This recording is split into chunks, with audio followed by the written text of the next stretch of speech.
ಓಂ ಶ್ರೀ ಗುರುಭ್ಯೋ ನಮಃ. ಹರಿ ಓಂ.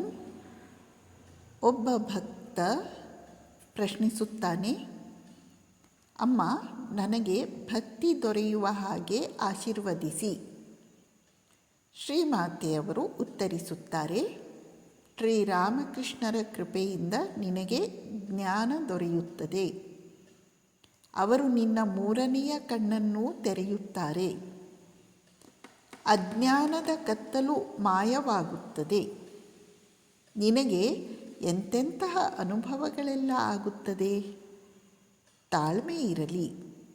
ತುಂಬ ಸುಂದರವಾದ ಉತ್ತರ. ಆ ಭಕ್ತ ಅತ್ಯಂತ ಭಾಗ್ಯಶಾಲಿಯೇ ಸರಿ. ಅವನಿಗೆ ಜ್ಞಾನ ಪ್ರಾಪ್ತಿಯಾಗುತ್ತೆ. ಮೂರನೆಯ ಕಣ್ಣು ಅಂದರೆ ಜ್ಞಾನ ದೃಷ್ಟಿ ಲಭಿಸುತ್ತೆ. ಅಜ್ಞಾನದ ಕತ್ತಲೆ ಮಾಯವಾಗುತ್ತೆ. ಇನ್ನೂ ಹಲವಾರು ಆಧ್ಯಾತ್ಮಿಕ ಅನುಭವಗಳು ಆಗುತ್ತವೆ. ಇನ್ನೊಂದು ಘಟನೆ. ಇನ್ನೊಬ್ಬ ಭಕ್ತ ಕೇಳುತ್ತಾನೆ, ಅಮ್ಮ, ನಾವೆಷ್ಟೇ ಕಷ್ಟಪಟ್ಟರೂ ನಮಗೊಂದಿಷ್ಟೂ ಸಾಕ್ಷಾತ್ಕಾರವಾಗಿಲ್ಲವಲ್ಲ. ಹೌದು, ಈ ರೀತಿ ಹಲವು ಬಾರಿ ಅನ್ನಿಸುವುದುಂಟು. ಅದಕ್ಕೆ ಶ್ರೀಮಾತೆಯವರು ಏನು ಮಾರ್ಗದರ್ಶನ ಮಾಡುತ್ತಾರೆ ನೋಡೋಣ.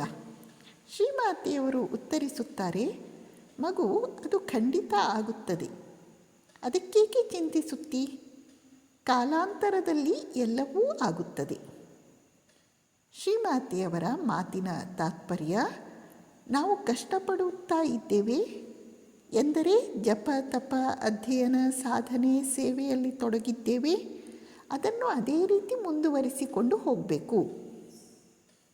ಮತ್ತು ನಮಗೆ ಏನೂ ಸಿಗ್ತಾ ಇಲ್ಲ, ಸಾಕ್ಷಾತ್ಕಾರ ಆಗಿಲ್ಲ ಎಂಬ ನೋವನ್ನು ನಾವು ತಾಳಬೇಕಾಗಿಲ್ಲ.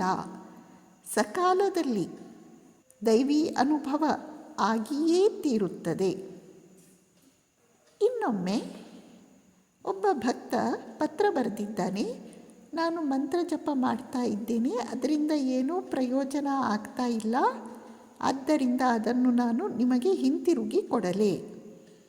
ಶ್ರೀಮಾತೆಯವರು ಉತ್ತರಿಸುತ್ತಾರೆ, ನೋಡು ಮಗು, ಸೂರ್ಯ ಆಕಾಶದಲ್ಲಿರುತ್ತಾನೆ, ನೀರು ಭೂಮಿಯ ಮೇಲಿರುತ್ತದೆ.